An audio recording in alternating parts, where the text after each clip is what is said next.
From the island of Kauai, Hawaii, international chef Gerardo Moceri assimilates the influences of his classic Italian training with the subtle flavors of Pacific Rim cuisine. Chef Moceri's repertoire and the bounty of Kauai's products reflects the area's revival of regionalism. Today, East meets West in a triumph of innovation. Chef Moceri prepares a local favorite, poi pasta, made from the Hawaiian staple, the taro root. A tangy island avocado sauce accompanies the salad.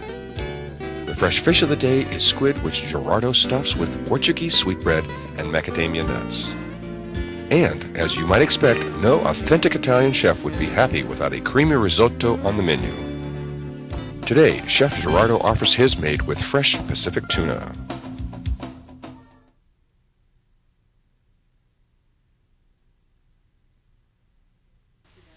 Gone are the days when pasta belonged to Italian menus alone. Chef Moceri adds a decidedly Hawaiian spin to this pasta salad by adding poi to the pasta dough.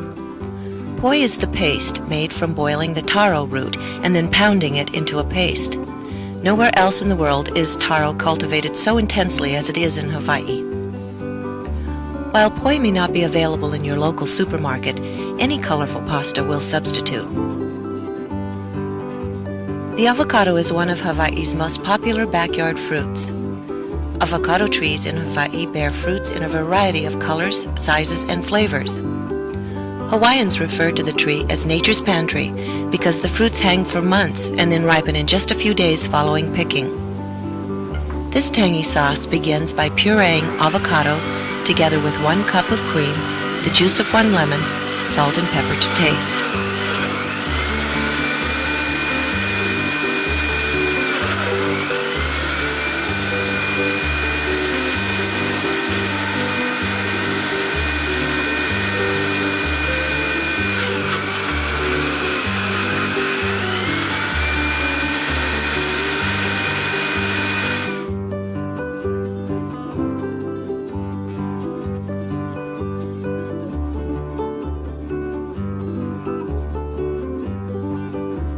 Once the sauce emulsifies, Chef Moceri paints the dish with the creamy avocado in anticipation of the pasta.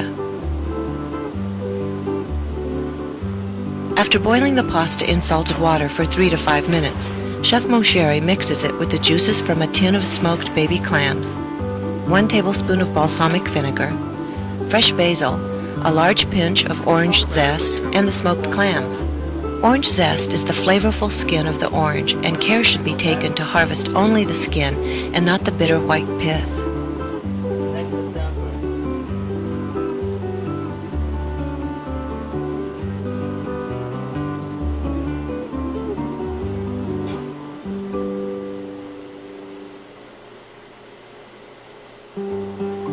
Chef Moceri is not afraid to use his fingers to combine the cool pasta mixture and to shape small haystacks of pasta into a charming presentation.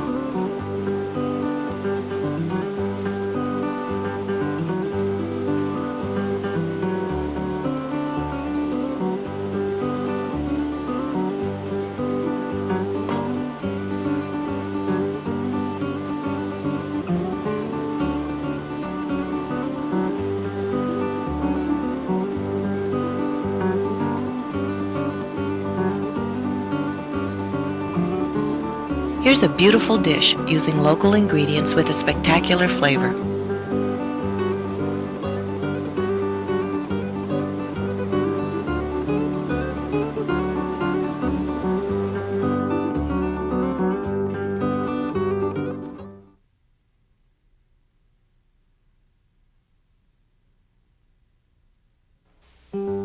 Squid in all sizes has long been regarded by Pacific and Mediterranean nations as an important source of food.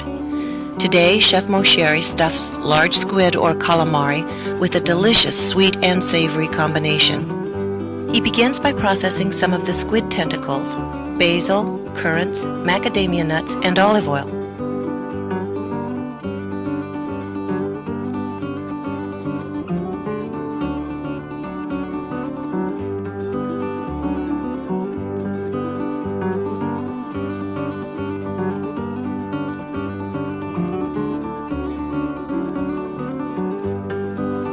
There should be just enough olive oil in the mixture to make it slightly glossy. If it doesn't have this light surface gloss, then add more olive oil. An egg, along with approximately 1 cup of Portuguese sweetbread and 1 cup of Parmesan cheese, is incorporated by hand. Chef Moceri uses Portuguese sweetbread, which closely resembles egg bread. It has a delicate, spongy quality with a fine crumb, which makes it especially appropriate for stuffing. Using a pastry tube facilitates what could be a very messy job. Be careful not to overstuff, however, because the squid shrinks as it cooks, and too much stuffing may cause it to burst. The trick to using the pastry tube is to push the ingredients to the front of the tube while at the same time pushing out the air. This keeps the steady flow and avoids spattering.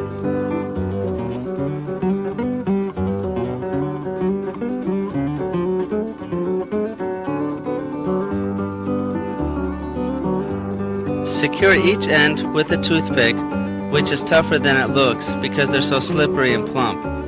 You need to cook them in a skillet large enough to hold them in a single layer, and later you can use the same pan to reduce your sauce. I add about 1/4 cup of white wine and olive oil and a 1/2 cup of chicken broth.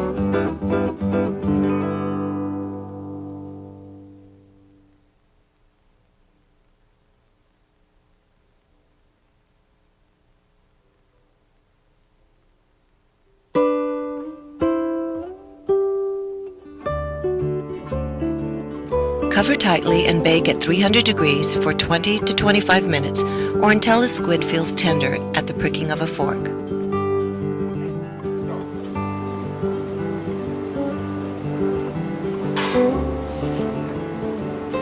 A slice of fresh pineapple is sautéed in a very hot skillet with approximately 1/4 cup of pineapple juice and left to caramelize.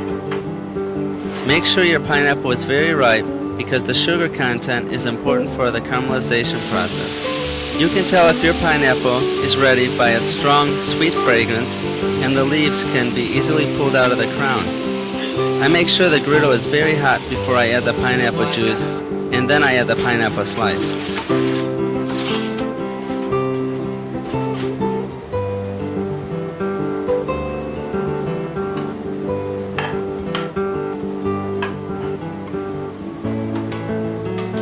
Remove the squid and allow it to settle for a few minutes while you make the sauce reduction, using the juices from the baked squid.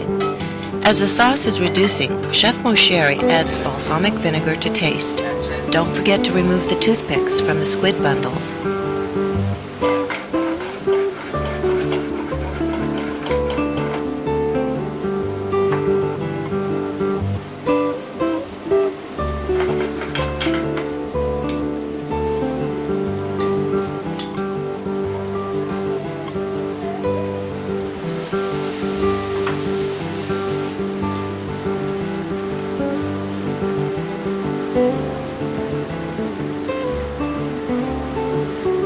Add the tentacles towards the end of cooking since they heat thoroughly in a very short time. Remember, you don't need to cook fish to make it tender.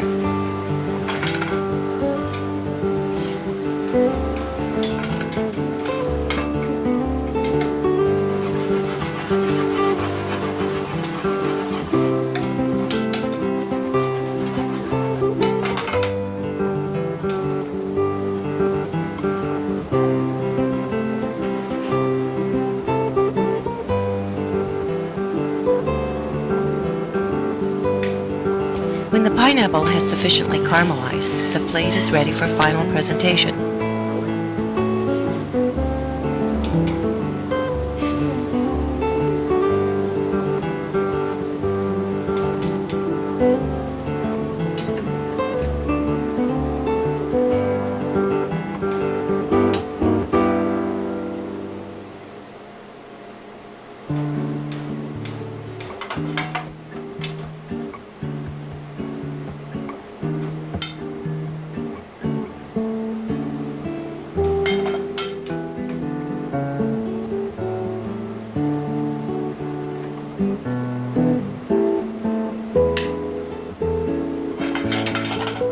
Please note, Chef Moceri finishes the sauce by adding butter.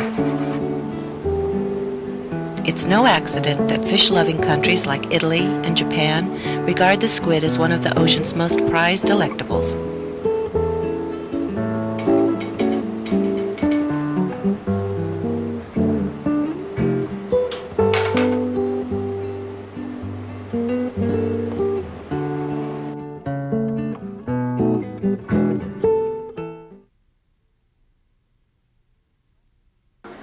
Rice is a staple food in Pacific Rim cuisine, and risotto is its creamy cousin. The addition of fresh Pacific tuna, or ahi, is a sure indicator of a regional dish. Chef Moceri begins his risotto by melting butter in a saucepan. He then adds chopped shallots and lightly sweats them, being careful not to add any color.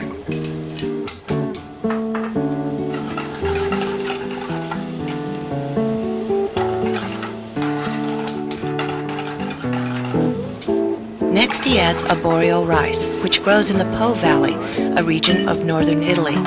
It's especially good for preparing risotto because each grain stays al dente, or firm, while still absorbing the cooking liquid. Risotto needs to cook very slowly.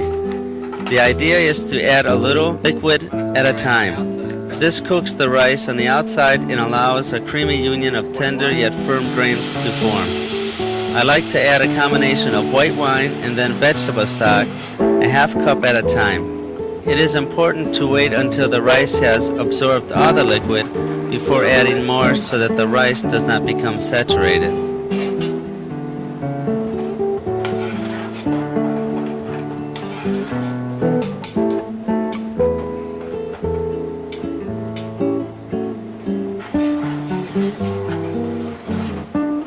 The juice of half a lemon enhances the sliced ahi, which the chef will add as a final touch. Garlic, artichoke pieces, and julienne radicchio are added next. Chef Moceri has first trimmed and boiled the artichoke, including the stem, which has an excellent flavor. Salt and pepper are added, and 1/2 cup vegetable stock adjusts the consistency.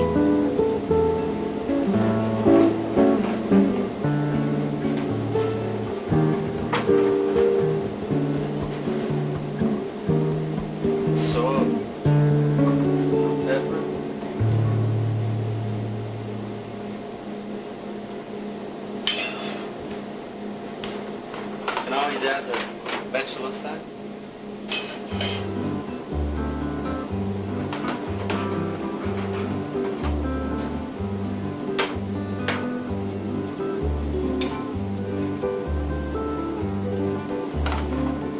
Finish the rice. We're gonna add butter at the end.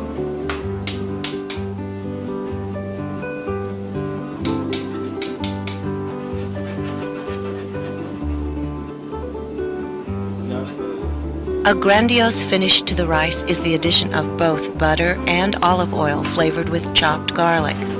These two ingredients may be omitted, although the dish loses a certain richness without them. Before you serve the dish, you need to make sure the correct consistency has been achieved. I like to get to this point by making the wave. The wave is created by flipping the rice from the front of the pan to the back and repeating it like a wave motion. If the wave isn't achieved, you know that the rice is too thick, and so you need to add stock. Once you see the creamy texture you like, you're ready for the presentation.